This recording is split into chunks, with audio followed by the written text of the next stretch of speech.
안녕하세요. 11월 13일 월요일 아침입니다. 말씀과 함께 새롭게 오는 소망의 아침을 시작하겠습니다. 오스월드 체인버스는 주님의 능력과 은혜를 진정으로 아는 사람은 그분께 최고의 헌신을 드린다라고 이야기합니다. 사무엘상 17장 50절로 58절까지 말씀을 본문으로 하여 확고한 정체성의 승리를 통해 드러나는 것이라고 하는 주제로 함께 은혜를 나누기를 원합니다. 골리앗을 어떻게 이길 수 있었을까요? 악의 세력은 강해 보이지만 하나님 앞에서는 무력합니다. 다윗이 골리앗을 쓰러뜨려 죽였을 때 그의 손에는 전쟁 무기가 없었습니다. 이는 전쟁의 승리가 병력이 아닌 오직 하나님께 달려있음을 입증합니다. 하나님만 의지한 다윗의 순전한 믿음에 하나님이 능력으로 역사하셨습니다. 사람들은 무언가를 많이 가지고 전쟁에 나가려고 합니다. 그러나 성도는 함께 하시는 하나님을 의지하는 믿음으로 영적 전쟁에 임해야 합니다. 무엇보다 중요한 것은 자신의 정체성입니다. 다윗이 쓰러진 골리앗에게 달려가 골리앗의 칼로 그를 죽이니 블레셋 사람들이 도망합니다. 이스라엘 백성은 블레셋 진영을 노략하고 다윗은 골리앗의 머리를 예루살렘으로 가져갑니다. 사울이 골리앗의 머리를 든 다윗에게 누구의 아들인지 묻자 이새의 아들이라고 대답합니다. 본문에서 우리는 세 부류의 사람들을 볼 수 있습니다. 먼저 이스라엘 군인들입니다.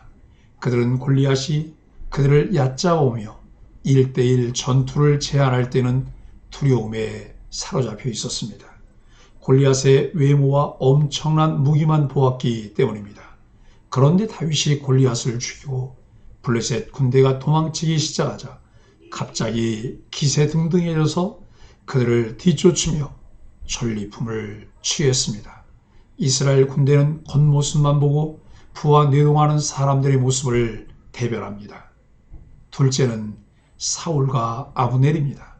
이들은 분명히 다윗을 잘 알고 있었습니다. 그들이 알고 있던 다윗은 젊고 경험도 없는 목동이었습니다. 그래서 그들은 정작 골리앗을 보고 두려워하면서 그 목동이 본 골리앗의 약점을 전혀 보지 못했습니다. 정작 다윗이 그 약점을 공격하자 아연실색합니다. 이들이 다윗을 전혀 몰랐던 사람 보듯 하는 모습에서 사람을 제대로 파악하지 못하고 판단하는 사람들의 모습을 봅니다. 셋째는 다윗입니다. 그는 무엇보다도 이 전쟁을 거룩한 전쟁으로 규정하고 정확히 통찰하는 눈을 가지고 있었습니다. 그래서 골리앗이 아무리 거대하고 두려운 전사라도 뚫을 수 있는 약점이 있음을 간파하여 정확히 그 약점을 공략해 승리를 거두었습니다. 다윗은 1대1 전투에서 승리한 뒤에도 이스라엘의 군사들처럼 흥분하여 전리품을 탐내지 않고 묵묵히 있던 자리로 되돌아옵니다. 이 전쟁은 거룩한 전쟁으로 하나님께 영광을 돌려야 마땅하기 때문입니다. 이 모습에서 참 신앙인의 자세를 배울 수 있습니다. 다윗이 골리앗을 쓰러뜨림으로 전세는 완전히 이스라엘로 기울었고 이스라엘은 파죽지세로 블레셋을 향해 진격합니다.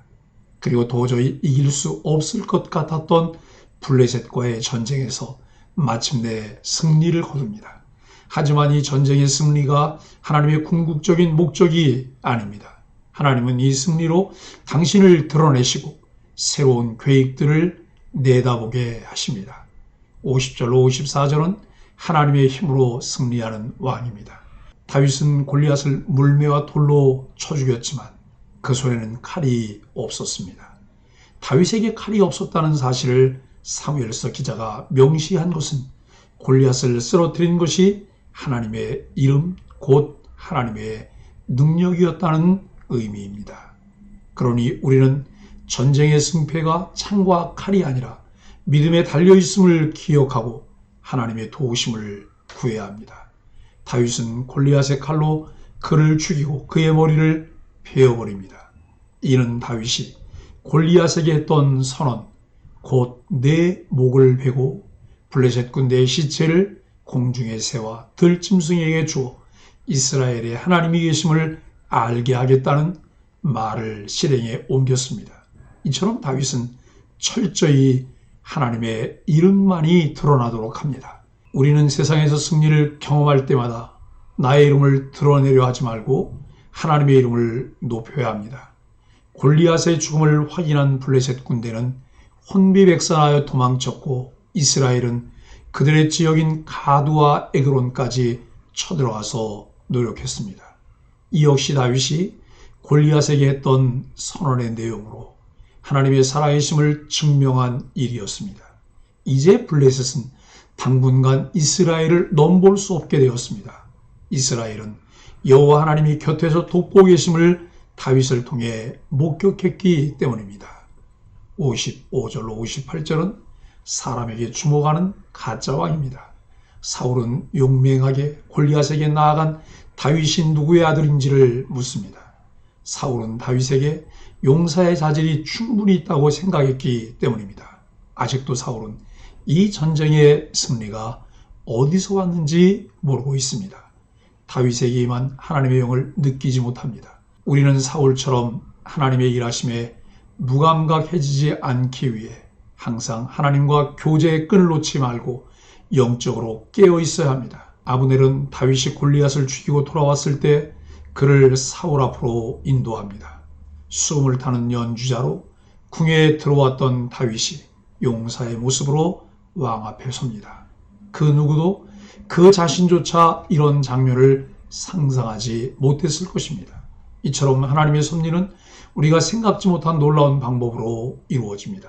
그러니 내게 이루어질 하나님의 섭리를 기대하십시오. 모든 순간, 모든 사건이 하나님의 섭리를 위한 도구가 될 수 있습니다. 다윗은 자신을 주의 종 베들레헴 사람 이새의 아들이라고 소개합니다. 이는 사울이 가장 듣고 싶어 했던 말이었을 것입니다. 다윗은 자신이 기름 부음을 받았고 하나님의 영이 임했으며 하나님이 자신과 함께 하심을 분명히 알았지만 그것을 전혀 드러내지 않고 겸손하게 행동합니다. 우리에게 하나님이 주신 은사와 재능, 능력이 많을지라도 그것이 자신의 자랑이 되지 않도록 조심하십시오. 다윗에게 놀라운 승리를 주신 하나님이 영적인 전쟁에서 우리를 승리하게 하십니다. 이 승리를 경험할 때마다 우리는 더욱 하나님을 신뢰하게 되며 하나님의 섭리를 기대하게 됩니다. 만군의 여호와 하나님에 대한 바른 이해는 우리에게 확고한 정체성을 갖게 하며 그 정체성에 따라 사고하며 말하고 행동하게 합니다. 세계 상위 20대 기업 최초의 여성 회장으로 주목받은 칼리 피온이라는 이런 말을 했습니다. 어떤 환경과 상황에서도 자신의 정체성과 원칙을 잃지 말고 스스로 지켜나가십시오. 정체성을 중시한 칼리 피올이라는 미국의 다국적 통신 장비 회사인 로슨트 테크놀로지 최고 경영자 재임 당시 그 기업의 가치를 보여주는 주가를 10배 이상 올리기도 했습니다. 다윗이 골리앗을 물리친 비결은 싸움의 목적과 자신의 정체성을 분명히 했다는 데 있습니다. 다윗은 하나님과의 관계 속에서 나는 하나님의 백성이요 하나님이 기뻐하시는 자라는 긍정적인 자화상을 품고 흔들리지 않는 삶의 원칙과 목적을 세웠습니다. 나는 우상을 섬기는 이방인과 다르다. 나는 살아계신 여호와 하나님만을 섬기는 사람이므로 그분의 영광을 위해 싸울 것이다. 그것이 내 삶의 목적이며 그 일을 위해서는 내 목숨을 조금도 아깝게 여기지 않겠다라는 마음이 있었습니다. 하나님께 속한 자녀라는 정체성이 확고한 사람은 골리앗과 같은 거대한 문제 앞에서도 위축되지 않습니다. 모든 것을 집어삼킬 것 같은 세상을 향해 우리가 주저없이 달려나갈 수 있음은 하나님이 그분의 자녀인 우리에게 승리를 주실 것이기 때문입니다. 하나님에 대한 바른 지식과 이해를 바탕으로 확고한 정체성을 통해 매일매일 승리하는 그리스도인으로 세상을 살아가는 소망의 가족들이 되기를 예수 그리스도 이름으로 간절히 축복합니다. 함께 기도하겠습니다. 하나님, 전쟁 무기도 없이 싸움에 나선 다윗에게 무기가 되어주신 하나님의 이름을 찬양합니다. 골리앗의 칼로 골리앗을 죽이신 하나님의 지혜를 보며 하나님의 손에 쥔 것이 없어도 좌절할 필요가 없음을 깨닫습니다. 전능하신 하나님을 의지하며 어떤 원수 앞에도 당당히 서게 하여 주옵소서. 예수님의 이름으로 간절히 기도합니다. 아멘.